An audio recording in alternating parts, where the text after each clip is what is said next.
नमस्कार दोस्तों, आशा करता हूं आप लोग अच्छे होंगे। आपको बहुत अच्छे से पता होगा सचिन वाजे एक ऐसा व्यक्ति है जो कि मर्डरर है, जो कि एक क्रिमिनल है, जो आज जेल में सड़ रहा है। लेकिन आज उसके जेल में होते हुए उसके लिए क्या गवाही दी जा रही है कि वो बहुत ही ओबीडियंट और बहुत ही अच्छा कर्तव्यनिष्ठ पुलिस वाला है। अच्छा, उसकी तारीफों के पुल बांधे जा रहे हैं। अब ये किस मामले में हो रहा है तो मैं आपको बता देता हूं। चांदी वाला कमीशन बैठा हुआ है, वो किस विषय में जांच कर रहा है भाई? ये जो पूरा परमबीर सिंह ने चिट्ठी लिखी और कहा कि अनिल देशमुख किस तरह से एक्सटॉर्शन रैकेट चला रहा था, किस तरीके से उन्होंने एक आदेश जारी कर रखा था कि 100 करोड़ की वसूली करनी है मुंबई में जो पार्लर्स है, हुक्का बार से, इनसे।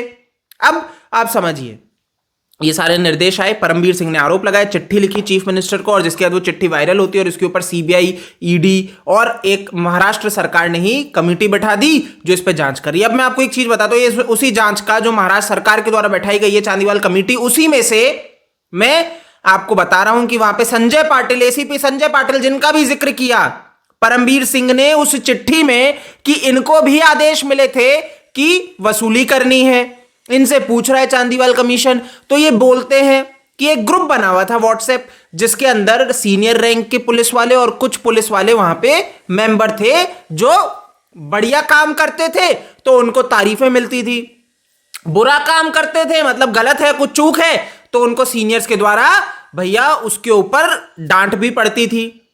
लेकिन सचिन वाजे को आज तक कभी भी किसी विषय में डांट नहीं पड़ी और उनकी तारीफें ही हुई। अब ये तो हम आज तक सुनते ही आ रहे हैं कि सचिन वाजे अपने सीनियर्स को रिस्पॉन्ड ना करके डायरेक्ट परमबीर सिंह को रिस्पॉन्ड करते थे, या फिर अनिल देशमुख डायरेक्ट उनके साथ संबंध। तो अब आप समझिए कि सचिन वाजे तो इतना करीबी था, इतना पावरफुल था, शिवसेना में तो रह ही चुका है। तो आप समझ जाइए शिवसेना पार्टी का मेंबर जो रह चुका है वो कितना पावरफुल होगा, उनकी तो सरकार ही बनी बैठी है। तो ऐसे में सचिन वाजे के भैया कौन आड़े हाथों लेगा? कोई नहीं ले रहा था। और दूसरा, अगर इसके आगे हम चलें जहां पे ये कहते हैं कि सचिन वाजे ने कभी कुछ गलत काम नहीं किया, इनको ऐसा प्रतीत होता है, इनको ऐसा प्रतीत होता है। वो बात अलग है कि ये मर्डर, ये सब मजाक की चीजें, ये तो हो जाती है, इसमें कौन सी बड़ी बात है। पुलिस वाले बनते इसलिए मर्डर करने के लिए इनके हिसाब से, तो ये तो कोई अपराध ही नहीं है। तो ये एक तरह से सचिन वाजे को बढ़िया कर्तव्यनिष्ठ पुलिस वाला बताते हैं, जिसको सुन के मुझे हंसी आ रही है, आपको भी हंसी आ रही होगी। अब आप समझिए, ये जो कमीशन बैठाया गया है ये पूरी मामलों की जांच कर रहा है, सभी को सुन रहा है, ये अपने आप में एक मजाक है। अब ऐसा क्यों है समझिए। जांच कौन, मतलब ये पूरी जांच करके सब सुन के किसको रिपोर्ट सौंपेंगे? महाराष्ट्र सरकार को, यानी कि उद्धव ठाकरे सरकार को। अब ये तो उसी तरीके से हो गया कि भाई चोर को ही जज बना दो। मतलब सपोज करो एक चोर है, वही जज की कुर्सी पे बैठा है और उसी के भैया फैलाए गए पूरे के पूरे षड्यंत्र की जांच होगी और फिर चोर के पास रिपोर्ट जाएगी, तो क्या निष्कर्ष निकल रहा है? इसीलिए ये जो पूरी जांच बैठ रही है, इसके अंदर जो अपराधी लोग हैं उनको कितना क्लीन दिखाया जा रहा है। दिशा आपको समझ में आ रही है?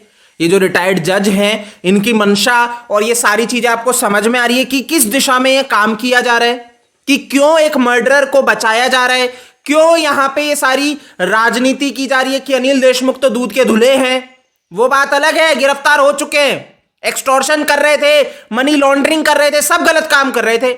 लेकिन महाराष्ट्र सरकार यहां पे बैठ के ये पैरवी कर रही है कि इनको फंसाया जा रहा है, सचिन वाजे को फंसाया जा रहा है, ये सारे दूध के धुले हैं। और यहां पे तो भैया जो उद्धव ठाकरे सरकार है वही सही करती है। आप इनके खिलाफ कुछ बोल तो दो, ट्विटर पे लिख तो दो। आपको एज अ टेररिस्ट गिरफ्तार किया जाएगा, मुंह पे काला कपड़ा डाल के, हाथों में पैरों में बेड़ियां डाल के आपको ले जाया जाएगा, जैसे किसी आतंकवादी को गिरफ्तार किया हो इस मुंबई पुलिस ने। आप करके तो देखिए, समीत ठक्कर याद होगा ना, इसी तरह से उनके साथ बर्ताव किया गया था। तो अगर आप इस महाराष्ट्र सरकार की रियलिटी सामने रखने की कोशिश करेंगे तो आपको दबा दिया जाएगा, आपको रोका जाएगा। ऐसा नहीं होना चाहिए, राइट? ऐसा नहीं होना चाहिए। फिर तो ये कोई डेमोक्रेटिक कंट्री हुई नहीं। आपको बोलने की जो आपकी आजादी है, कौन गाली दे रहा है उनको? बट जो सत्यता है वो तो सामने रखी जाए। आप वहां पे बैठ के, आपकी कमेटी वहां पे बैठ के जांच कर रही है, अपराधियों को बचा रही है, और आप लोगों को ही गिरफ्तार कर लोगे, पत्रकारों को ही गिरफ्तार कर लोगे अगर वो सत्य आकलन कर देंगे तो। नहीं होना चाहिए ऐसा, है ना? ऐसा नहीं होना चाहिए। ठीक है। और मुझे उम्मीद है कि ये जो अपराधी लोग हैं, जो आज बौखलाए हुए हैं, डरे हुए हैं, ये पूरी कमेटी बैठी इसलिए क्योंकि इनके अंदर डर है कैसे बचा जाए, और ये नहीं बचने चाहिए।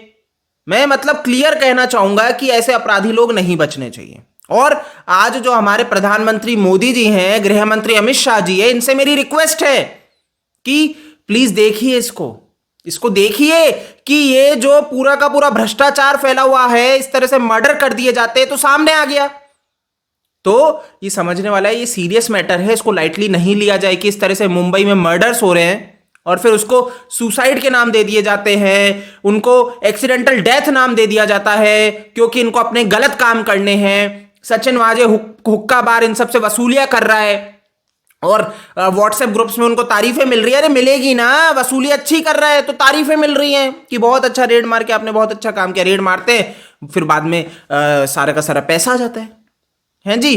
तो ये सारी चीजें रुकनी चाहिए, थमनी चाहिए। और यहां पे सीबीआई ईडी जो जांच कर रही है बहुत अच्छे से करनी चाहिए। अब एनसीबी के बारे में तो मैं क्या कहूं, समीर वानखेड़े जी तो भैया गए, उनको तो नहीं रखा, उनका एक्सटेंड नहीं किया भैया टेन्योर। तो अब जो आए हैं वो अच्छा काम कर ले तो बेहतर होगा, मैं तो यही कहूंगा। तो इस वीडियो में इतना ही है, इसको शेयर कर दीजिए, ठीक है। अगर आपने इस चैनल को सब्सक्राइब नहीं किया है तो वो भी कर लीजिए। जय हिंद।